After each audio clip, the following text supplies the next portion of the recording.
The Battle of Issus marked the first direct confrontation between Alexander the Great and King Darius III. Following his victory over the Achaemenid satrap's field army at the Battle of Granicus, Alexander focused on consolidating control over Anatolia. This step was crucial to safeguard his supply lines and maintain communication with Macedonia. The Achaemenid navy remained a formidable threat, one that the Macedonians knew they could not challenge directly. To counter this, Alexander prioritized securing coastal settlements in Anatolia, reducing the Achaemenid fleet's naval bases. Once this foothold was established, he advanced eastward towards the cities of Anatolia's interior. Even today, Anatolia's rugged terrain makes travel challenging, and during Alexander's time, the mountain passes suitable for large armies were scarce. The sieges of major cities like Miletus and Halicarnassus had already consumed several months, so by the time Alexander's forces reached the Anatolia-Syria border, it was November 333 BCE. At this stage, Alexander received intelligence that Darius III was gathering a massive army near the Syrian town of Sochoi. In response, he dispatched Parmenion with a contingent to secure the coastal pass at Issus, which provided the easiest route into Syria. Darius faced a difficult choice. The open Syrian plain favored his larger army, allowing more room to maneuver. However, maintaining such a vast force was costly, and with winter approaching, time was not on his side. Reports of unrest in the Phoenician cities funding the naval war added to his challenges. Directly attacking Parmenion's force was risky due to the terrain's advantage for Macedonian defenses. Instead, Darius decided to outflank Alexander and Parmenion by taking an indirect route. Although Alexander's scouts detected Darius's movements, the Achaemenid maneuver largely succeeded. While Darius failed to separate Alexander from Parmenion, his forces captured Issus, executing Macedonian sick and wounded left there. This move cut off Alexander's supply lines and positioned the Achaemenids behind the Macedonian army. With winter setting in and the Achaemenid army looming, further advancement into Syria became increasingly dangerous for Alexander. Urged by his advisors, Alexander initially adopted a defensive strategy.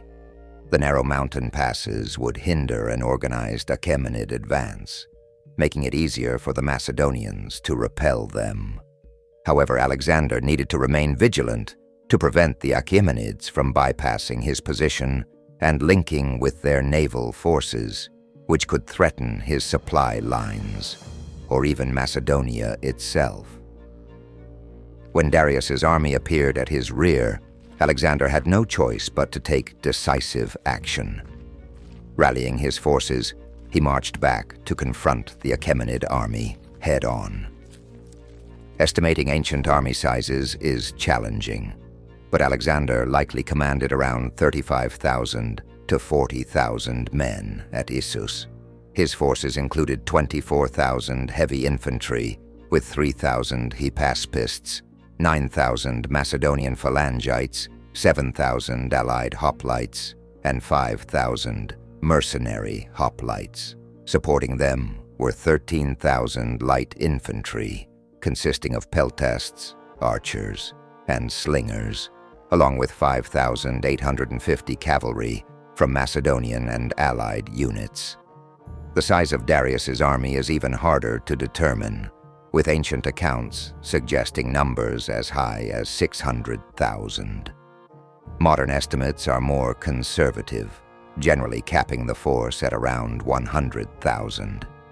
Darius's army included 10,000 elite Persian immortals and an equal number of highly valued Greek mercenaries. The remaining infantry, though varied in origin, were better trained than those Alexander faced at Granicus. Darius also had around 11,000 cavalry of different types.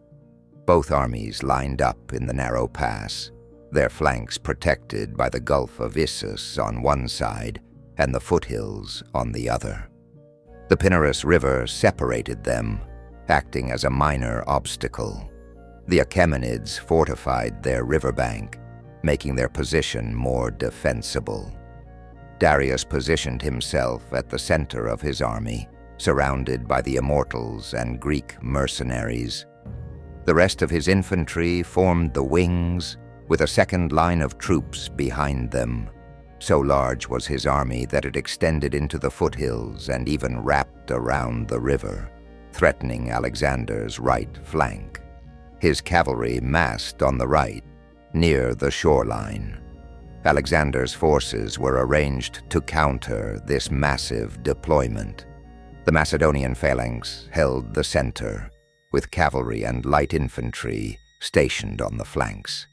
Alexander personally led the companion cavalry on the right, while Parmenion commanded the left. To protect against the Achaemenid troops wrapping around the river, Alexander assigned a small mixed force to guard his right flank and rear. Each commander aware that they were about to engage in a battle that could alter the course of history. For Alexander, it was a chance to secure his position in Asia and dismantle Persia's power. For Darius, it was a do-or-die moment to defend his empire and halt the Macedonian advance. The battle began with the Persian cavalry, concentrated on Darius's right wing, launched a fierce assault against Parmenion, Alexander's second-in-command, who was stationed on the Macedonian left. Alexander, on the other hand, led his forces with calculated aggression, advancing his right flank to draw Darius's forces into the fight. Initially, the Macedonians struggled. Parmenion's cavalry was outnumbered, possibly 5-1, and was pushed back by the Achaemenid charge. Holding this position was critical. If Parmenion's forces collapsed, the Macedonian phalanx's flanks and rear would be exposed, potentially leading to total defeat.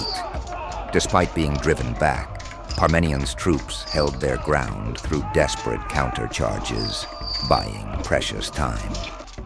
In the center, Alexander's heavy infantry advanced across the Pinarus River, directly facing Darius's Greek mercenaries. The engagement here was brutal, with both sides sustaining heavy casualties. The Greek mercenaries were seasoned warriors, and their formidable resistance put significant strain on Alexander's phalanx. According to ancient sources, this part of the battle was fierce and costly, with many prominent Macedonian soldiers losing their lives. While the Macedonian center faltered, Alexander's assault on the Achaemenid left gained momentum. His light infantry scattered their counterparts, creating chaos among the Achaemenid ranks.